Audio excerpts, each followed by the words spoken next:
नमस्कार. मी सचिन जाधव, जाधव नसे बेगमपूर. शेतकरी मित्रांनो, यावर्षी तसा पाऊस बऱ्यापैकी चांगला झालेला आहे आणि आता खरीप बऱ्यापैकी आता निघतील. आता खरीपाची जी पिकं जी आहेत ती बऱ्यापैकी निघतील. निघाल्यानंतर आता बऱ्यापैकी शेतकऱ्यांचे क्षेत्र आता मोकळे होणार आहेत. तर अशा परिस्थितीमध्ये जर आता सध्या जर कोणतं पीक लावायचं म्हटलं तर एक कलिंगड हा एक चांगला पर्याय असू शकतो सध्या आता. कारण कलिंगड हे कमी कालावधीत येणारं पीक आहे आणि सगळ्यात महत्त्वाचं म्हणजे कमी कालावधी आणि चांगले पैसे देणारं पीक आहे. आणि सध्या तर मार्केटचा जर विचार केला तर मार्केट खूप चांगल्या पद्धतीचं सध्या 20+ मार्केट आहे.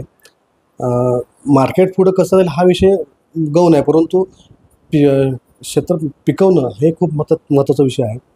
आणि विषय असा आहे की कलिंगड हे ॲक्च्युली उन्हाळी पीक असं म्हटलं जातं, परंतु सध्याचा कालावधी जर बघितला की सध्याचं जे मार्केट बघितलं तर कलिंगड आता सध्या वर्षभर चालायला लागलेलं आहे.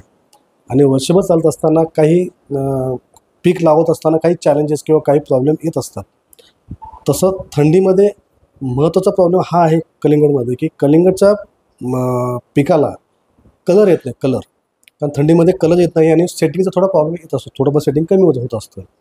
तर अशा परिस्थितीमध्ये काही कंपन्यांनी चांगली वाहन मार्केटमध्ये आणलेली आहेत, जी ह्या वातावरणाला सुटेबल असे काही वाहनं आणलेली आहेत.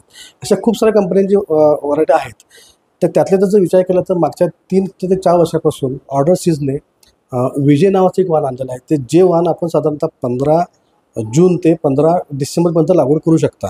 आणि ह्याचं वैशिष्ट्य सांगायचं म्हटलं तर ह्या व्हरायटीची किपिंग क्वालिटी चांगली आहे आणि सगळ्यात महत्त्वाचं म्हणजे थंडीमध्ये कलर येतो. कलर येणं हा सगळ्यात महत्त्वाचा पार्ट असल्याकारणाने ह्या व्हरायटीला चांगला कलर येत असल्याने ह्या व्हरायटीला मार्केटमध्ये चांगली मागणी आहे.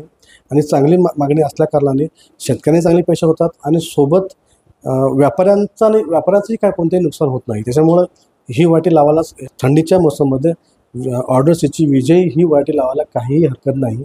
तसंच आमच्या इथे इतरही व्हरायटी मिळतात, परंतु जर ऑर्डर सीची विजय व्हरायटी जर लावायची असेल तर तुम्ही आमच्या नर्सरीशी संपर्क साधावा.